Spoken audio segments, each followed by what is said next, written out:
할렐루야. 오늘 말씀은 먼저 광고부터 하나요? 유아부 8월 주일마다 아동부는 7월 28일부터 30일까지 수련회를 갖게 됩니다. 오늘 말씀은 번제할 어린 양과 순양에 관해서 창세기 22장 2절, 7절, 8절, 13절 이렇게 같이 한번 봉독하시겠습니다. 시작. 여호와께서 이르시되 내 아들 내 사랑하는 독자 이삭을 데리고 모리아 땅으로 가서 내가 내게 일러준 한 산 거기서 그를 번제로 드리라. 이삭이 그 아버지 아브라함에게 말하여 이르되 내 아버지여 하니 그가 이르되 내 아들아 내가 여기 있노라. 이삭이 이르되 불과 나무는 있거니와 번제할 어린 양은 어디 있나이까? 아브라함이 이르되 내 아들아 번제할 어린 양은 하나님이 자기를 위하여 친히 준비하시리라 하고 두 사람이 함께 나아가서 아브라함이 눈을 들어 살펴본즉 한 순양이 뒤에 있는데 뿔이 수풀에 걸려 있는지라. 아브라함이 가서 그 순양을 가져다가 아들을 대신하여 번제로 드렸더라. 오늘 말씀은 여러분들이 관심을 가지고 묵상을 하시고 전체 어떤 개념을 통달하시면 아마 신앙생활하는데 굉장히 큰 도움이 되시리라고 생각이 됩니다. 우선 이 말씀을 전하기 전에 제가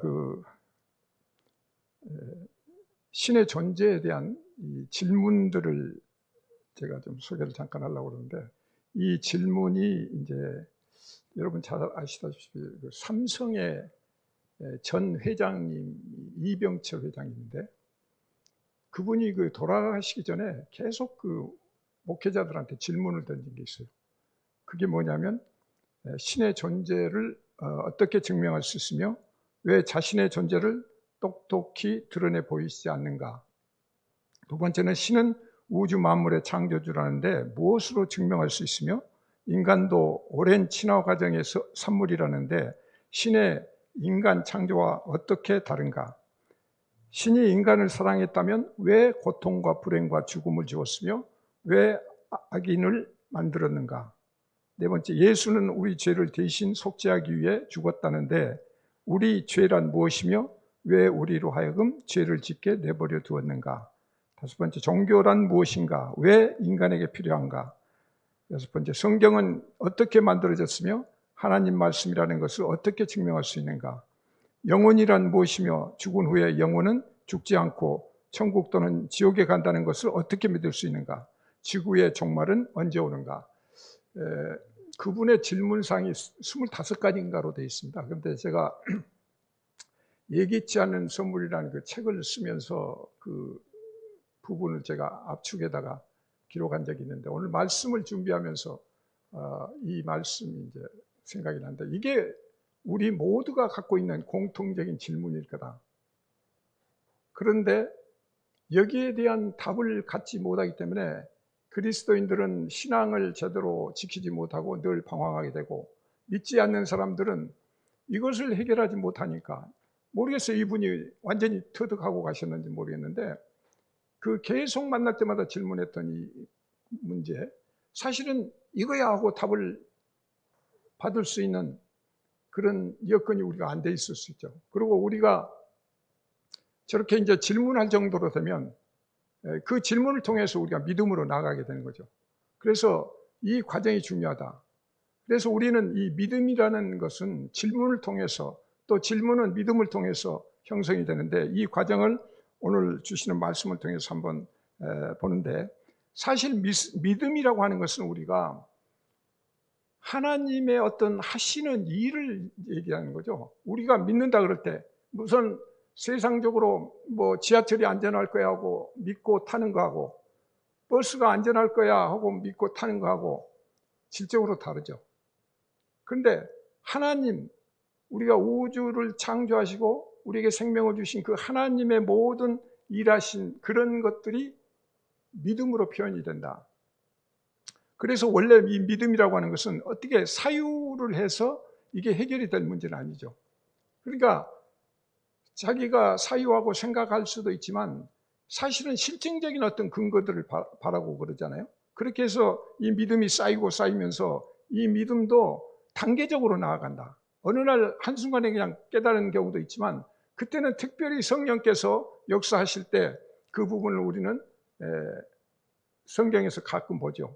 그러니까 하나님께서 쓰시는 아브라함도 오늘 마찬가지로 특별히 한 사람을 선택해서 이 선지자를 통해서 그래서 이 말씀, 하나님 존재 이런 것들을 알리기 위해서 이제 이런 일들을 하는데 이러한 과정 속에 이 믿음이라고 하는 것은 하나님의 말씀이다. 그리고 말씀 가운데는 거기에 하나의 언약, 약속이 또 같이 들어있는 거죠. 그래서 이 질문과 믿음과 그 안에 포함된 여러 가지 문제를 우리는 복합적으로 봐야 된다.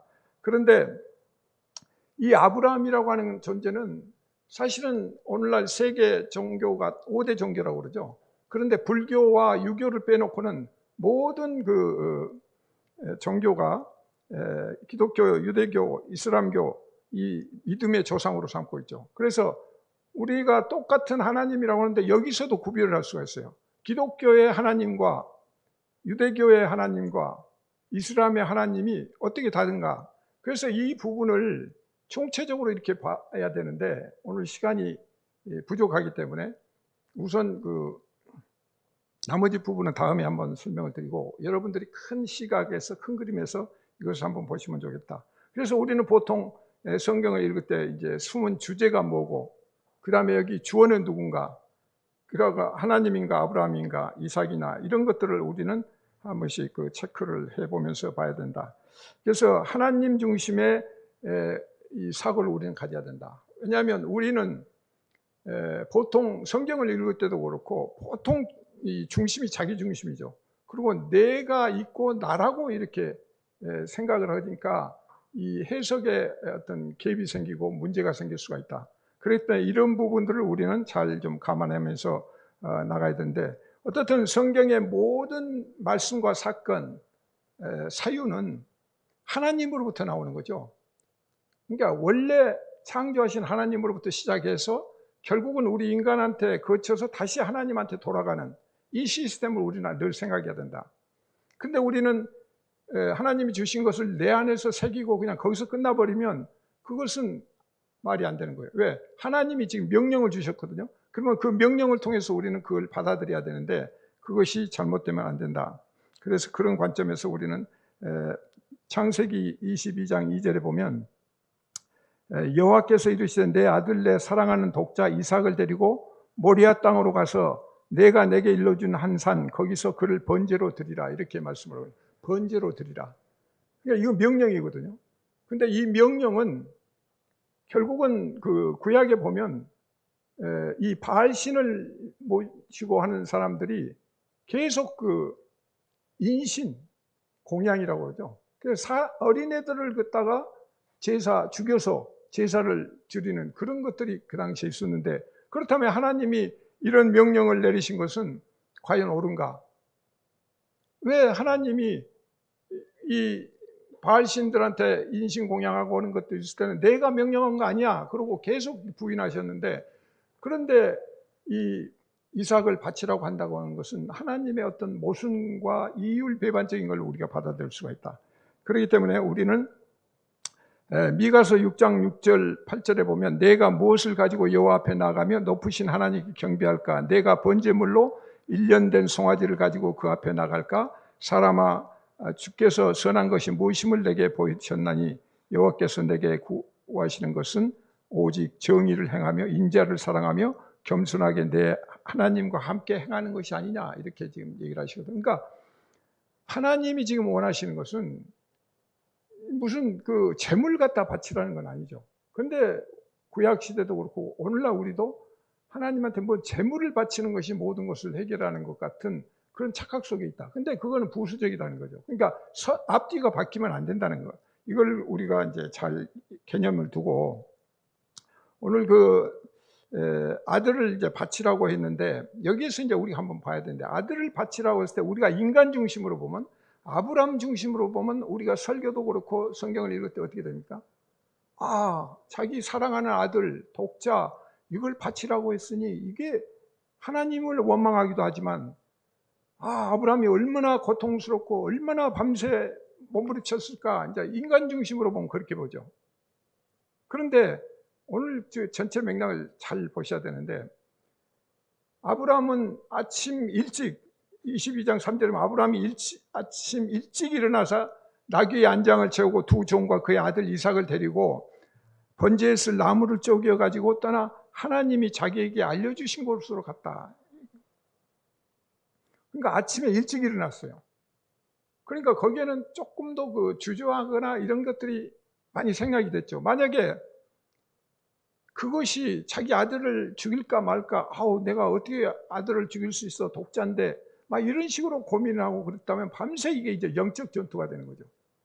그러니까 인간 중심으로 보면 그렇게 되고, 여기에서 보면 이제 일행이 가가지고 22장 4절에 보면 제3일에 아브라함이 눈을 들어 그것을 이제 멀리 바라본지라 이렇게 나오거든요. 이게 제3일에, 그러니까 그 모리아 땅까지 가는, 모리아 산까지 가는 그게 3일이 걸렸다는 얘기거든요. 그러니까 만약에 인간적으로 보면 밤새 이 애를 바칠까 말까, 죽일까 말까 그러면서 막 갈등하다가 그냥 마저 못해서 일어났다가 또 모리아산까지 가는데 3일간 걸려가지고 가는데, 가면서 또 뭐 이걸 돌아갈까 말까 이제 이런 고민을 하게 되면 이게 이제 사탄의 개입이라는 거죠. 사탄의 개입이 여지가 항상 있다. 그래서 하나님이 어떻게 그러실 수 있어? 포기하고 그냥 돌아가. 그게 너한테 좋은 일이 하고 계속 안에서 그런 음성이 들리고 내가 또 그런 갈등 속에서 한 걸음 한 걸음 움직여 갈 수 있다. 이제 이렇게 볼 수가 있는 거죠. 그래서 모든 문제는 사탄하고의 문제가 먼저 시작이 된다. 이렇게 봐야 되는데, 그런데 우리가 여기서 잘 봐야 될 것은 과연 사탄이 그 관계를 어떻게 처리하는가, 이걸 봐야 되는데, 자, 에베소서 6장 12절을 보면 우리의 씨름은 혈과 육을 상대하는 것이 아니요 통치자들과 권세들과 이 어둠의 세상 주관자들과 하늘에 있는 악의 영들을 상대함이라, 이렇게 얘기를 하고, 그러니까 우리가 지금 상대한 영적 이 전투 문제를 늘 우리는 소홀히 만든다. 그래서 여기서 그 문제를 우리가 짚고 가야 되는데, 아브라함이 그러면 과연 이런 부분에서 어떤 상태였을까를 이제 다음 우리 말씀을 통해서 추론할 수가 있다. 그런데 여기서 우리가 하나 짚고 가야 될 것은 이 사탄의 그 유혹의 미끼가 뭐냐면 사랑이다. 하나님은 내 몸과 같이 내 이웃을 사랑하고 하나님을 사랑하라고 하셨다면 사탄도 주제가 사랑이다. 그러니까 사랑을 어떻게 하느냐, 각 사람이 누구를 사랑하느냐, 그 사랑에 따라서 그게 공격 대상이 된다는 거죠. 그러니까 내가 자식을 사랑하면 내가 지금 사탄의 노예가 되는 거나 마찬가지다. 사탄은 그 점을 공격을 하고, 왜 우리 인간적인 모든 것들을 다 정보를 파악하고 있기 때문에, 그러기 때문에 계속 갈등이 되는 게 이제 그런 거다. 그러니까 만약에 아브라함이 이삭 아들 독자 이 생각을 많이 하고 아까워했다면 계속 그게 이제 타겟가 되고, 사탄 마귀는 계속 그 점을 부추겨 가지고 하나님과 적대적인 관계로 가게 된다. 그러니까 하나님의 명령을 어기게 만든다. 그렇기 때문에 이 부분은 굉장히 중요하다. 그러니까 사랑을 어떻게 누구를 하느냐, 결국 그것이 나에게는 올무가 될 수 있다는 거죠. 왜냐, 하나님 앞에서는 우리는 모든 걸 다 내려놓고 자유하는 몸이 돼야 되는데, 내가 돈을 욕심을 갖고 돈의 매력을 갖고 돈을 사랑한다, 집을 사랑한다, 거기에 따라서 내 원수 마귀 사탄의 공격과 내가 싸워야 될 부분이 거기에 있다. 그런데 우리가 여기서 더 주목해야 될 것은 가장 사랑하는 게 뭐냐? 가장 사랑하는 게 아들, 딸, 뭐 이렇게 갈 수가 있죠, 인간적으로 볼 때. 근데 그보다 더 사랑하는 게 뭐냐? 그것은 바로 자기 자신이거든. 아들하고 나하고 있는데 선택해라. 예를 들어서 적군이 와가지고 누구를 선택해라. 누구를 죽일까? 그러면 나는 살고 얘는 죽여. 그러니까 유대 시대도 보면 그 먹고 살기 어렵고 할 때는 막 그 잔인하잖아요. 막 그 아이들을 그 처리를 하고 뭐 이런 경우도 생기고 그래서 인간이라는 것은 정말 자기를 사랑하고 자기 애착이 강한 존재다. 그렇기 때문에 예수님이 십자가를 지시면서 너 자신을 부인하고 네 십자가를 지라는 의미는 굉장히 그게 강한 의미예요. 그런데 우리는 이 자기를 사랑하기 때문에 이 안에 사탄이 항상 함께하는 거예요. 그리고 그 사탄은 계속 충동질하면서 하나님과 적대의 관계가 되고 하나님을 떠나게 만들어간다. 그래서 이게 중요한 미끼가 되고 있다. 이런 부분을 우리는 먼저 생각을 해야 된다. 그래서 오늘 그 말씀을 보면은 이제 7절에 불과 나무는 있거니와 번제할 어린 양은 어디 있나이까 이렇게 지금 이삭이 질문하잖아요. 이삭이 질문하는데 여기서 이제 우리가 여러분들 조금 그 시각을 좀 다르게 한번 성경을 생각을 하면서 보시기 바랍니다. 불과 나무는 있거니와 번제할 어린 양은 어디 있습니까? 근데 여기서 어린 양이 처음 나오거든요. 우리 구약 성경에서 어린 양이라는 단어가 처음 나온 게 여기예요. 그런데 어린 양이라고 하는 단어가 어떻게 해서 나올 수 있었는가? 이삭이 어떻게 지가 창작해낸 건가? 아니면 그 당시 어떤 문화가 그러기 때문에 그건 그냥 얘기했을까? 아니면 뭔가는 깊이 알고 있는 거예요. 그래서 어린 양이라는 이 질문을 던진데 이것이 자기가 느낀 건가? 아니면 정말 하나님의 어떤 계시를 받아서 그 얘기가 된 건가? 이제 이런 걸 우리가 한번 생각을 해봐야 하는데 여기에서도 이제 과연 22장 9절 10절에 보면 하나님이 그에게 일러주신 곳에 이른지라 이에 아브라함이 그곳에 제단을 쌓고 나무를 버려놓고 그의 아들 이삭을 결박하여 제단 나무 위에 놓고 손을 내밀어 칼을 잡고 그 아들을 잡으려 하니. 그러니까 그럼 여기서도 우리가 인간적으로 보면 이삭이 어땠을까요? 지금 아브라함은 100세에 아기를 낳았잖아요. 이삭을. 그러니까 지금 짐을 지고 같이 모리아산을 갈 정도면 아마 20, 30대 정도가 된 힘이 있는 젊은이란 말이에요. 그러면 아브라함은 지금 하나님이 이삭을 주시겠다고 할 때도 아이고 이게 늙어가지고 지금 아무 힘도 없는데 뭐 우리가 무슨 놈의 애를 낳느냐고 이렇게 부정적으로 봤던 사람이거든요. 그런데 세월이 흘러서 애가 지금 장성했는데 얘를 못 꾼다 그러면 어떻게 되겠어요? 만약에 이삭이 나 안 죽을래 그러고 뭔가 느낌이 이상하니까 뭐 결박하려고 그러니까 나 안 하려고 뭐 도망가고 뭐 아니면 자기 아버지를 밀어뜨릴 수도 있고 여러 가지를 상상할 수가 있죠. 그런데 이삭은 아무 그런 표현이 없어요. 성경에. 그냥 웃겼어요. 그러면 이삭은 누구를 믿었나? 자기 아버지를 믿었죠. 설마 내 아버지가 나를 어떻게 할까 하는 그런 믿음과 함께 순종을 했다는 거죠. 순종의 의미가 여기서 이제 다른 관계로 이렇게 나타나는데, 자 그렇다면 이 이삭이 짐을 지고 간 그 시기가 예수님이 십자가를 지고 가신 그거하고 1896년 사이라고 그래요. 2000년 정도 차이가 나는 거예요. 그런데 그때 짐을 메고 가면서 지금 예수 그리스도를 예표한다는 거죠. 그래서 여러분들이 이 얘기는 지금 잘 들어서 아시는데, 그럼 오늘 주시는 말씀에서 어떻게 이제 되는가? 아마 이삭은 1896년 후에 예수 그리스도가 골고다 언덕을 올라갈 때 십자가를 매면서 나와 똑같이 갈 거야 하고 예측했을까요? 몰랐죠. 몰랐다고 봐야죠. 그 다음에 여러분이 구약에 보면 모든 제사 제도에 보면 계속 어린 양을 바치고 어린 양 계속 어린 양이 제물로 희생제물로 나오거든요. 그렇다면 이삭이 앞으로 펼쳐질 구약 시대 그 어린 양이 이렇게 쓰이는 그 어린 양이구나, 그걸 알았을까요? 또 이 어린 양이 어떻게 됩니까? 나중에 예수님께서 베드로의 마지막 그 부활하셔가지고 만났을 때 어떻게 해요? 네가 나를 사랑하느냐? 그러면서 내 양을 치라고 그래요. 내 양을 치라. 내 양을 치라는 얘기는 결국 우리를 가리키라는 얘기잖아요. 그러니까 어린 양이 우리예요. 그러니까 여기서 어린 양의 개념이라는 것은 어린 양이 예수 그리스도고 예수 그리스도가 결국 또 어린 양이 우리가 되는 거죠. 그렇다면 이삭은 이 개념을 알았을까? 몰랐을 수 있죠. 몰랐다고 봐야 되죠.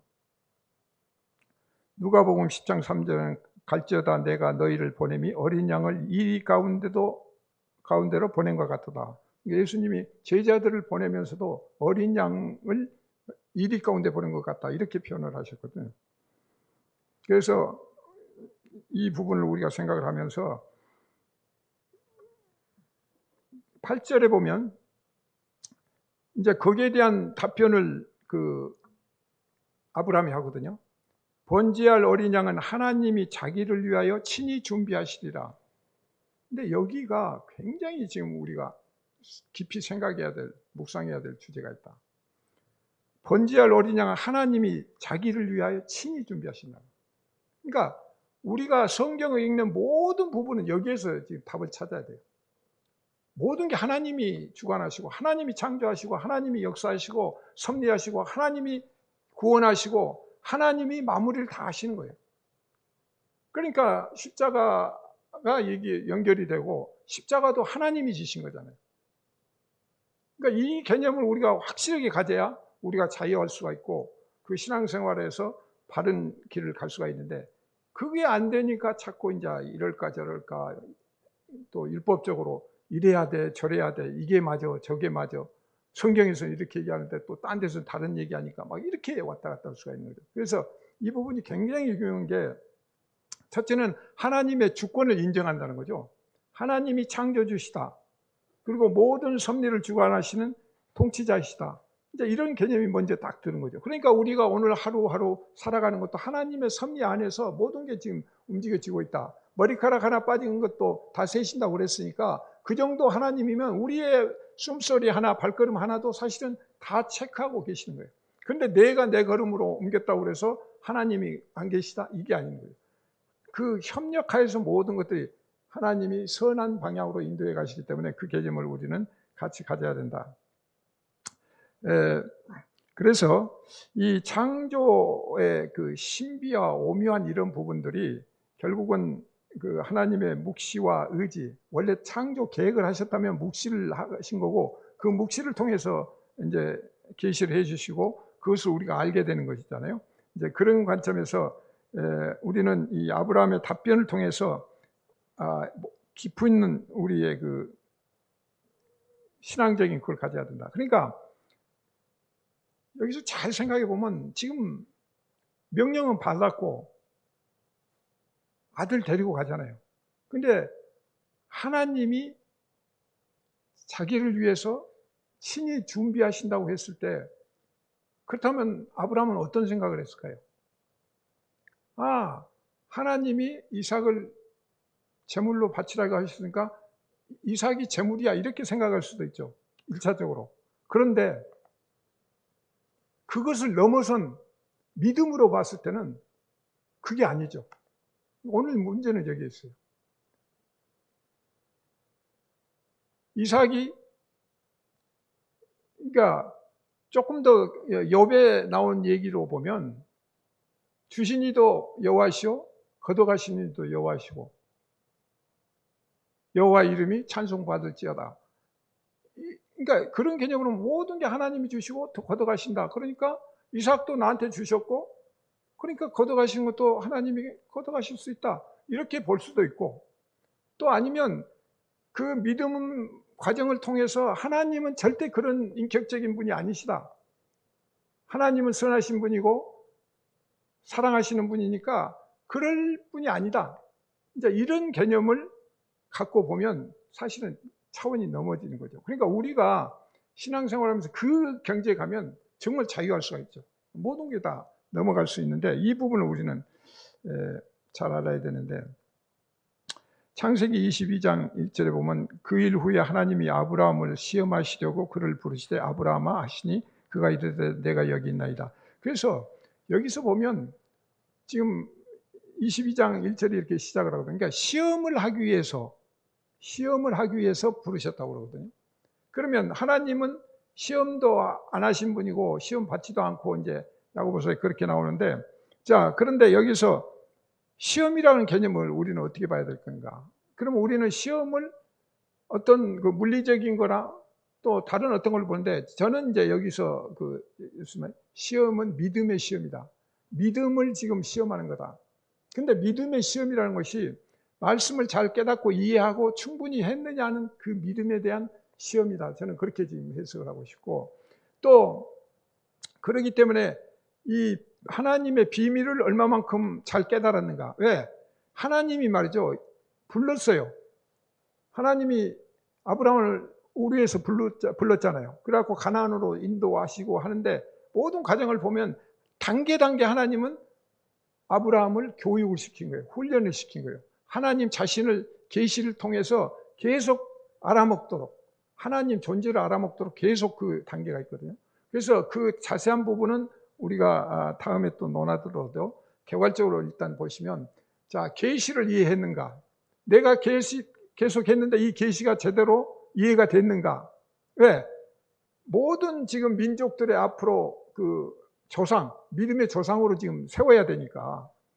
그 다음에 하나님이 간직하고 싶은 창조의 비밀을 깨달았는가? 그 다음에 하나님은 생명이시다는 걸, 이걸 깨달았는가? 이해했는가? 이제 이런 어떤 관점에서 우리가 한번 볼 수가 있다. 그래서 야고보서 1장 13절하고 14절에 보면, 사람이 시험을 받을 때 내가 하나님께 시험을 받는다 하지 말지니 하나님은 악에게 시험을 받지도 아니하고 친히 아무도 시험하지 아니하시느니라. 오직 각 사람이 시험을 받는 것은 자기 욕심에 끌려 미혹됩니다. 이제 욕심 때문에 그런데, 사실은 욕심도 어떤 욕심이냐죠. 겉으로 보기에는 여러분 욕심인데, 그 욕심 이면이 뭐예요? 새로운 것, 정보, 다른 것, 자꾸 이것 때문에 이제 가는 거예요. 물질적인 욕심도 있지만 그 안에 내가 뭔가 맛있는 아이스크림을 먹고 싶다 그러면 그때 뭐예요? 아이스크림을 내가 어디 가서 사 먹을까? 어디 가야 맛있는 아이스크림이 있지? 먼저 그걸 생각하잖아요. 그리고 그걸 찾잖아요. 그렇기 때문에 항상 우리의 마음 바탕에는 그런 것들이 먼저 앞서 있다. 그래서 이런 것들이 시험에 있어서 중요한데, 오늘은 믿음이 어떤 건가? 믿음이 어느 상태, 그러니까 확실한 믿음에 와 있는가를 시험한다는 것보다는 뭐랄까, 검증한다 할까? 더 확고히 할 수 있는 그런 단계로 만들어가고 있다, 이렇게 생각을 해야 되죠. 그래서 창세기 22장 12절에 보면, 사자가 이르되 그 아이에게 손을 대지 말라 그러면서 그에게 아무 일도 하지 말라. 내가 내 아들 내 독자까지도 내게 아끼지 아니하였으니 내가 이제야 내가 하나님을 경외한 줄 아노라, 이렇게 얘기를 하시거든요. 그러면 이 상태가 어떻게 돼요? 지금 여호와의 사자가 스톱 그런 거예요. 지금 죽이려고 했더니. 그러면 하나님 여호와 사자는 몰랐을까요? 전지전능한 분인데 어떻게 갈 거라는 거 몰라가지고 지금 네가 이제 됐어, 나를 사랑한 줄 알았어, 이렇게 얘기하실 수 있네. 그러니까 그런 의미도 여러분이 보면서 동시에 하나님의 섭리가 지금 병행한다는 걸 알아야 돼요. 하나님이 지금 같이 지금 만들어가는 거예요. 지금 왜? 믿음의 조상을 지금 만들어가는 거예요. 그래야 그 믿음의 조상이 바르게 해서 후손들한테 뭔가 이게 하나님에 대한 존재가 전수가 되고 계시가 전수가 될 수 있으니까, 그런 의미에서 보면 우리가 이 부분을 잘 감지를 해야 된다.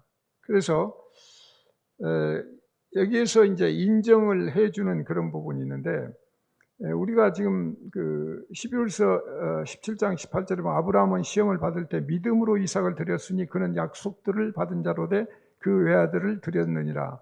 그에게 이미 말씀하시기를 내 자손으로 칭할 자는 이삭으로 말미암았으다. 내 자손으로 칭할 자는 이삭이다. 그래갖고 바울 사도도 그 얘기를 하잖아요. 하와의 씨와 그 다음에 사라의 씨가 다르다.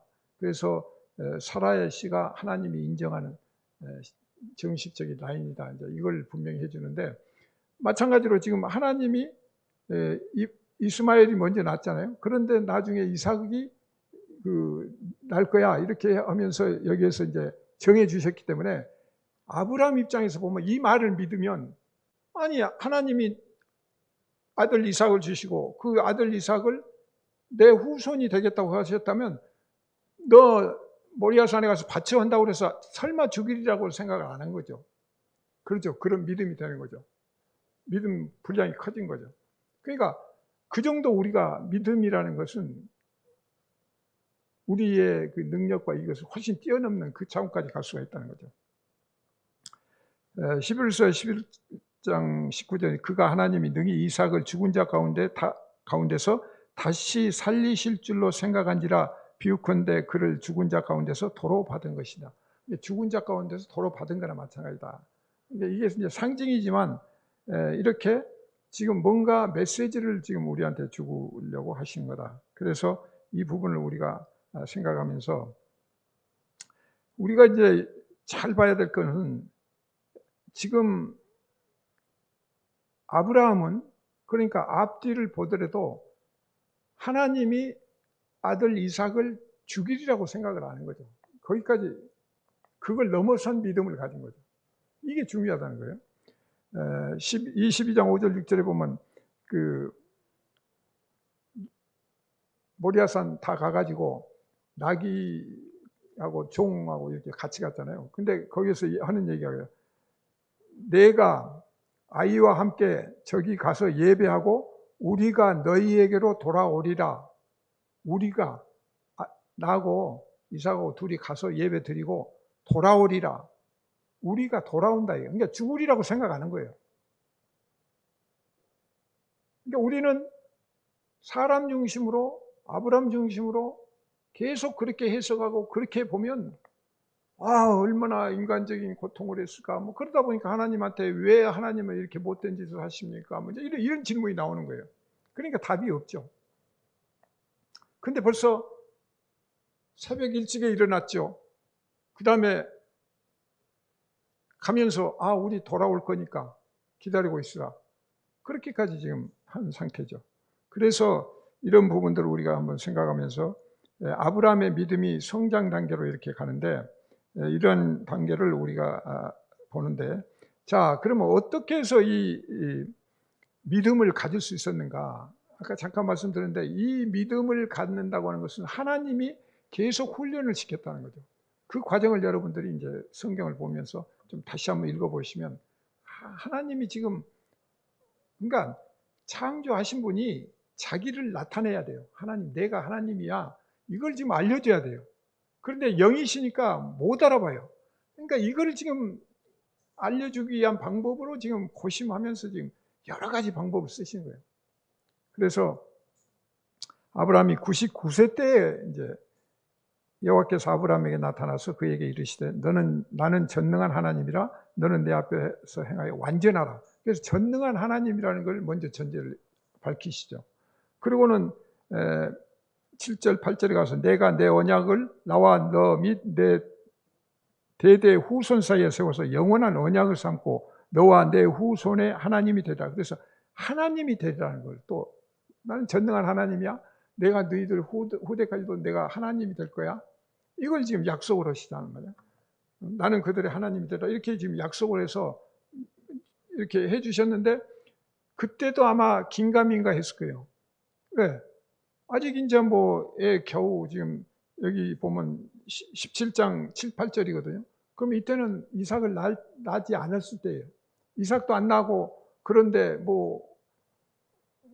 무슨 후대까지 연결해서 하나님이 되시겠다고 그러면 얼른 이해가 안 가죠. 그러니까 여기에서 이제 약간의 의문과 기대감이 있었겠죠. 그런데 갈라디아서 3장 17절에 아브라함이 하나님을 믿음에 그것을 그에게 의로 정하시다함과 같으니라. 그런즉 믿음으로 말미암은 자들은 아브라함의 자손인 줄 알지다. 아브라함의 자손인 줄 알지다. 근데 여기도 믿음에 그러니까 의로 여겨 주시는 거죠. 아브라함이 믿음이 그렇게 대단한 사람은 아니잖아요. 막 가나안 있다가 애굽으로 가가지고 그 바로 왕이 자기 와이프 뺏어가니까 그냥 누이라고 하고 그냥 거짓말 해가면서 하나님이 구해주시잖아요.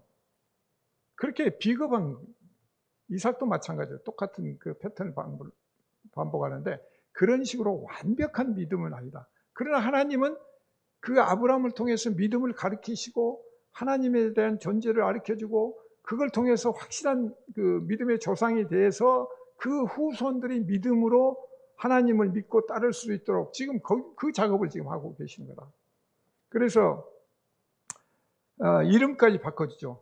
아브라함을 아브라함, 사레를 사라.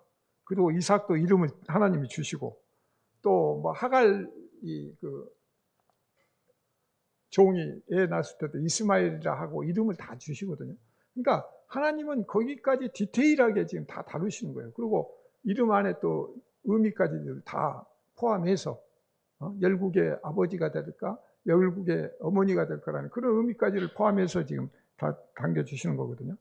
그런데 여기에서 이제 그 17장 15절에 보면 내가 그에게 복을 주어 그가 내게 아들을 낳아주게 하며 내가 그에게 복을 주어 그를 여러 민족의 어머니가 되게 하라. 그래서 아들을 낳게 해주겠다고 이렇게 얘기를 하시거든요. 그런데 17절에 가면은 아브라함이 엎드려 웃으며 마음속으로 이르되 100세 된 사람이 어찌 자식을 사라는 90세니 어찌 출산하리요. 그러니까 완전히 지금 애 낳을 수 있는 상황이 아니죠. 그럼 여기서 우리가 한번 생각을 해야 합니다.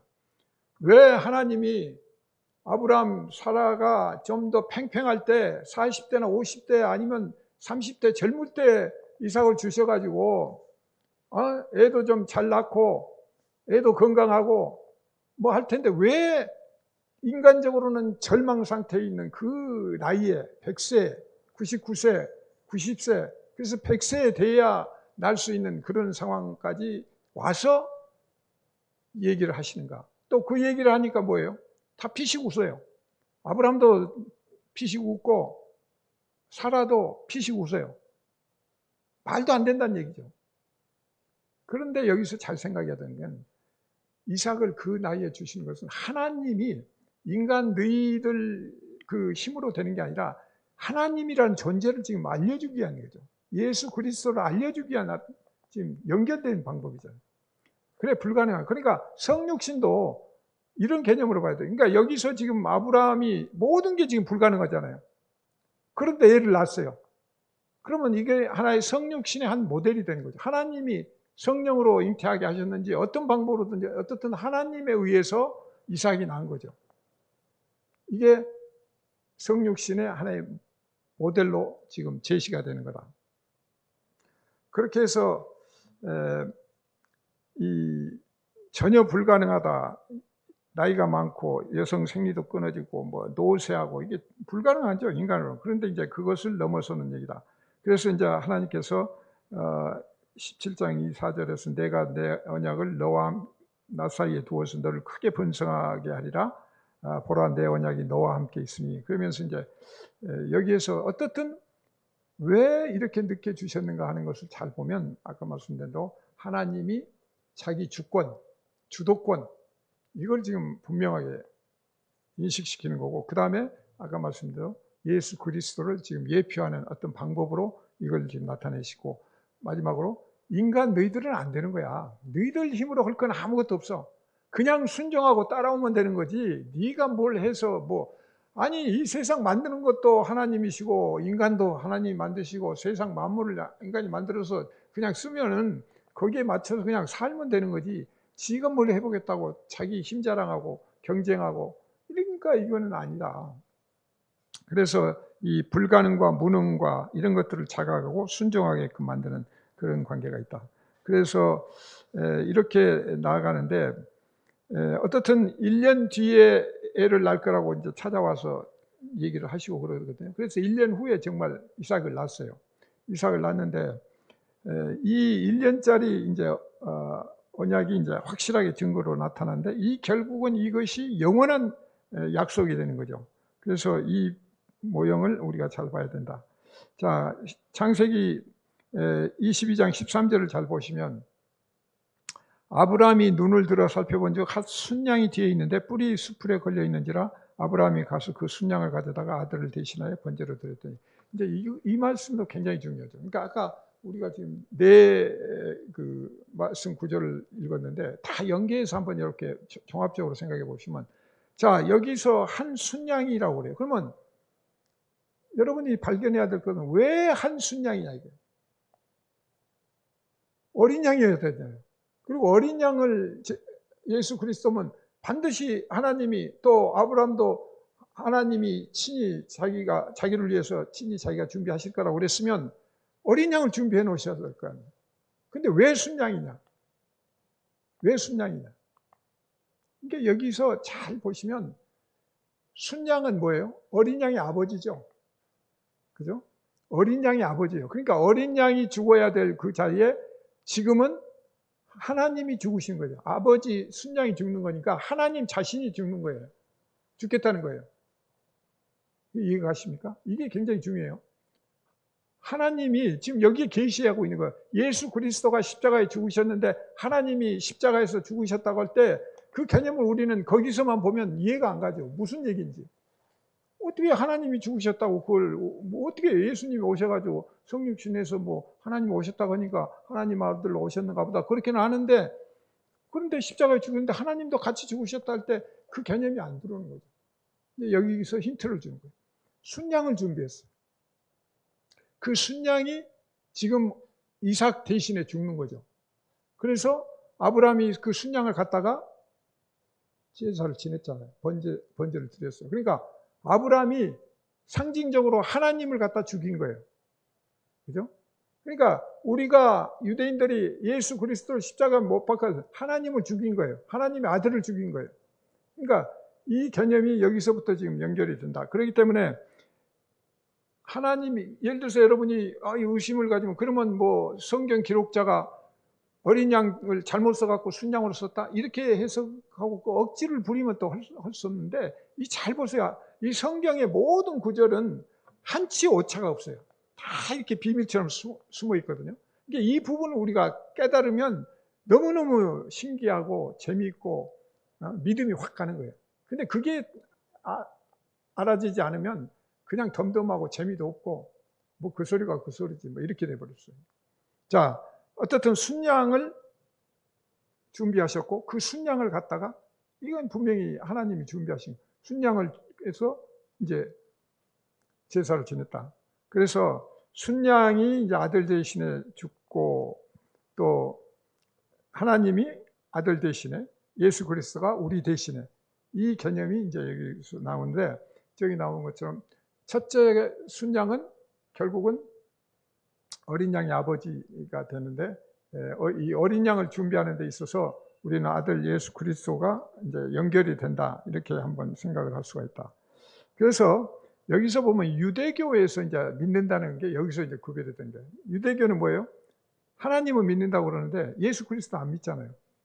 예수 그리스도를 안 믿으면 뭐예요? 율법주의라고 우리는 많이 그러죠. 그러니까 뭐예요? 율법주의는 지금 예수 그리스도가 우리 죄를 속하기 위해서 하나님이 친히 이 땅에 오셔서 그것을 알려주시고, 하나님이 우리를 위해서 죄를 속죄하기 위해서 십자가에 피를 흘리시면서 죽으시고 부활하심으로써 모든 것을 우리가 증명을 해 주신 건데, 그런데 유대교식으로 보면 어린 양이 필요 없잖아요. 여기로 보면 어린 양이 필요 없으니까 순양도 필요 없죠. 아버지도 사실 필요 없는 게 개념이 돼버리죠. 그러니까 그게 뭐예요? 내가 내 힘으로 되겠다는 거. 이게 율법주의라는 게 그거예요. 내가 제사 잘 보내고 잘 지내고 막 짐승 죽이고 또 짐승도 막 한 마리 죽을 거 두 마리 세 마리 갖다 바치면 하나님이 기뻐하실 거야 하면서 전부 내 중심으로 그 제사를 드리고, 그렇게 해서 하나님 기뻐하실 거야 하면서 내 중심이에요. 내가 기쁜 거예요. 내가 만족하고, 이런 식이 돼버리면 이게 신앙의 엉터리거든요. 그러니까 잘 보면 어린 양이 필요 없다는 거죠. 순양도 필요 없다는 얘기가 개념이 여기에서 이제 구별이 되는 거예요. 그리고 아예 이스라엘은 하갈이 그 이스마엘 낳고 올 때, 이제 다음 시간에 그 설명드리는데, 낳았을 때 이스마엘 이름은 지어줬지만 이런 과정이 없어요. 이스마엘, 야 지고 가서 너 가서 모리아산에 가서 바쳐봐, 뭐 이런 얘기가 없어요. 그러니까 거기는 예외가 돼버린 거죠. 열외. 그런데 왜 그러면 그 하갈에게도 이스마엘에게도 하나님이 아브라함에게 약속했던 것 같이 너도 많은 후손들을 거느릴 거라고 얘기를 하셨는가? 이제 그런 부분들을 우리가 다음에 한번 좀 생각을 해봐야 된다. 그래서 결국 그 유대교의 신학이라고 하는 것은 이 어린 양 친히 준비하시는 이 부분을 깨닫지 않기 때문에 결국은 반쪽짜리 신앙이다, 이렇게 이제 얘기가 되는 거죠. 자, 그런데 22장 14절에 보면 아브라함이 그 땅 이름을 여호와 이레라 하였으므로 오늘날까지 사람들이 이르기를 여호와의 산에서 준비되리라 하더라. 여기도 잘 보시면 여호와의 산에서 준비되리라. 여호와의 산에서. 그럼 뭐예요? 준비가 지금 우리가 보면은 이미 이삭을 데리고 갔더니 죽이려고 했더니 준비가 돼 있었다 그러면 이미 준비가 돼 있다는 개념인데, 여기는 준비되리라 그랬잖아요. 준비되리라. 그럼 뭐예요? 먼 훗날 또 준비가 된다는 얘기죠. 이미 순양은 준비가 됐지만, 이건 상징적으로 됐지만 먼 훗날 또 다른 준비가 있을 거라는 걸 지금 암시하는 거잖아요. 이게 지금 예수 그리스도를 암시하는 거예요. 그러니까 이게 이제 연결해서 우리가 봐야 되는데, 그렇게 읽지 않으면 어느 부분만 보면, 예를 들어서 율법 시대, 구약 시대에 그냥 어린 양 갖다가 계속 제사만 지내는 그 백성들이 볼 때는 어떻게 돼요? 이 앞뒤를 모르니까 이게 무슨 뜻인지도 모르고 계속 양만 많이 잡으면 되는 걸로 이렇게 가면 이게 안 되는 거죠. 그래서 이 개념을 우리가 이제 정확히 좀 가질 필요가 있다. 그래서 여기서 여호와 이레, 그 준비하신다는 거죠. 근데 준비가 이미 준비도 됐고 또 앞으로 준비할 거다. 그래서 여호와 이레, 또 우리가 뭐 임마누엘, 예수 그리스도를 임마누엘 하나님이라고 그러고 하나님 이름을 많이 갖죠. 라파의 하나님, 에베네셀의 하나님, 뭐 지금까지 해 오신 것도 하나님이다. 그냥 전부가 시작부터 끝까지 하나님이 다 하신 거예요. 그러니까 그냥 인간들이 지금까지 보니까 에베네셀 하나님, 지금까지 보니까 하나님이 다 지금까지 해주셨네. 지금 예수 그리스도 함께 가시니까 임마누엘 하나님이시네. 보니까 양이 준비됐으니까 여호와 이레는, 이렇게 그냥 인간적으로 그렇게 이름은 붙였을지언정 하나님은 이 모든 이름을 통달하는 시작과 끝, 알파와 오메가, 이 하나님이라는 것을 우리가 확실히 알고 전지전능한 하나님이라는 개념을 가지면 여기에서 우리가 이제 좀 더 자유할 수 있다. 그래서 우리가 이 어린 양의 개념을 하나의 그 하나님의 비밀이라고 봤을 때, 하나님이 지금 그 비밀을 조금씩 계시하는 거죠. 그래서 지금 2000년 후에, 지금 이삭으로 볼 때는 1896년 후에 나타날 그 예수 그리스도를 예표한 거고, 우리로 보면 4000년 전 그것들이 지금까지 이제 연결이 되는 거니까 그걸 깨달아서 가야 된다. 자, 그렇다면 우리가 여기서 이제 좀 정리할 게 뭐냐? 결국은 우리가 믿는다는 것은 그렇게 해서 통합적이고 어떤 입체적인 믿음을 가져야 되는데, 그 믿음을 갖는 전제 조건이 뭐냐?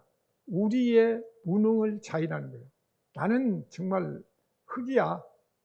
먼지 티끌하고 같은 존재야. 정말 나는 아무것도 할 수 없는, 하나님한테 의존할 수밖에 없는 그런 존재야 하는 자기 무능을 먼저 고백하는 거예요. 그래서 우리가 기도하고 모든 거는 먼저 시작이 그거다. 불가능한 자다, 무능자다. 이게 말이죠, 구약 내내 보면 그것이 안 되기 때문에 계속 하나님이 가르치신 게 그거예요. 그리고 유대인들이, 이스라엘 민족들이 계속 문제가 됐던 게 결국 전부 자기 중심, 율법적인 거 막 이런 쪽으로 막 가다 보니까 자기 중심이 되버린 거죠. 근데 여기서 하나님은 뭐예요? 하나님 중심으로 보라는 거죠. 인간 중심이 아니라. 이제 이걸 완전히 바꿔야 하는데, 아브라함은 하나님 중심으로 본 거죠.